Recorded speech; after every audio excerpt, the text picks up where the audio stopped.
Parler pendant quelques minutes.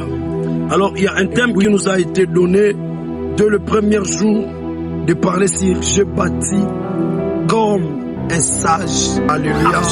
On va nous lire les Écritures dans le livre de 1 Corinthiens chapitre 3 le verset 10. Je crois que hier ou soit aujourd'hui la nuit le révérend Fabien nous a expliqué. Alléluia.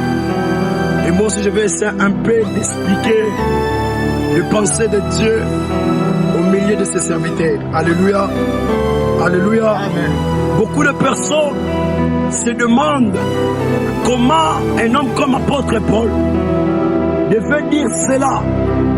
Parce qu'à ce temps ici, l'apôtre Paul était en train de s'adresser à l'église des Corinthiens. Alléluia.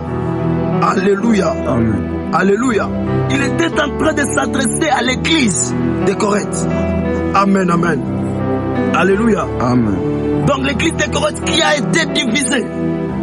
Les autres disaient que je suis de Paul. Donc il s'est donné en elle-même. Les autres disaient, je suis à Apollos. Amen, amen. Donc il y avait la division qui était dans Corinthe. Alléluia. Alléluia. C'est par là qu'apôtre Paul était venu. L'apôtre Paul n'était pas venu pour montrer, pour manifester sa pensée au milieu de ce peuple. Alléluia. Mais l'apôtre Paul était venu pour représenter la volonté de Dieu pour les Corinthiens. Que je suis un homme. Aujourd'hui, je peux mourir sans pour autant bâtir. Alléluia.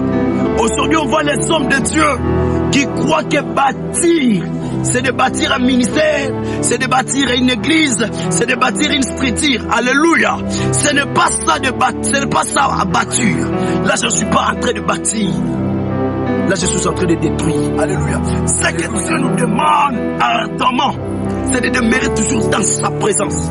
Aujourd'hui, on est en train de voir les hommes de Dieu qui tombent dans les péchés, qui se relèvent et puis il dit, mon serviteur tombera 7 fois 7 et je lui ramasserai. Il a fait cela des comme habitude.